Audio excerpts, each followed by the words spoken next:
Taste the Daily. உத்தம சோழபுரம் அருகே அதிமுக ஆட்சியில் திட்டமிடப்பட்ட இடத்தில் தடுப்பணைகள் கட்டாமல் ஸ்டாலின் அரசு வேறு இடத்தில் கட்டினால் அதிமுக சார்பில் போராட்டம் நடைபெறும் என கழக பொதுச் செயலாளர் எடப்பாடி கே பழனிசாமி எச்சரித்தார். நாகப்பட்டினம் மாவட்டம் அவரித்திடலில் நடைபெற்ற மக்களை காப்போம் தமிழகத்தை மீட்போம் எழுச்சி பயணத்தில் பேசிய அவர் ஸ்டாலின் அரசுக்கு எச்சரிக்கை விடுத்தார். இன்றைய தினம் ஸ்டாலின் அவர்கள் இங்க வந்துட்டு போயிருக்காரு. நாகப்பட்டினத்துக்கு வந்துட்டு போனாரா தெரியுமா? நிறைய பேர் தெரியல. ஆக திரு ஸ்டாலின் அவர்கள் நான் போவதற்கு முன்பாகவே ஒவ்வொரு ஊரா போயிட்டு போறாரு. எதுக்காக போறாரு, ஏன் போறான்னு ஒண்ணுமே தெரியல.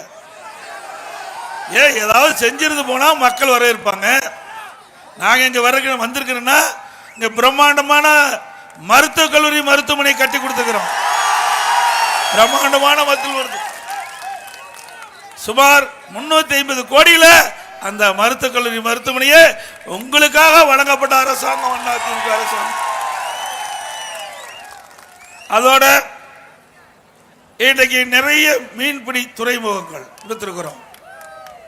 மீனவர்களுக்கு நிறைய திட்டங்கள், விவசாயிகளுக்கு நிறைய திட்டங்கள், இதையெல்லாம் கொடுத்து அதன் உங்களை வந்து பார்ப்பதற்கு நெஞ்ச நிமித்தி நாங்கள் வர்றோம். இந்த ஆட்சி பொறுப்பேற்று 50 மாத காலம் ஆகுது. 50 மாத காலத்தில் இந்த நாகப்பட்டினம் மாவட்டத்தில் ஏதாவது ஒரு பெரிய திட்டத்தையாவது கொண்டாந்துருக்காங்களா? அதனாலதான் மக்களை பார்க்கல, அப்படியே வந்தாரு போயிட்டார்.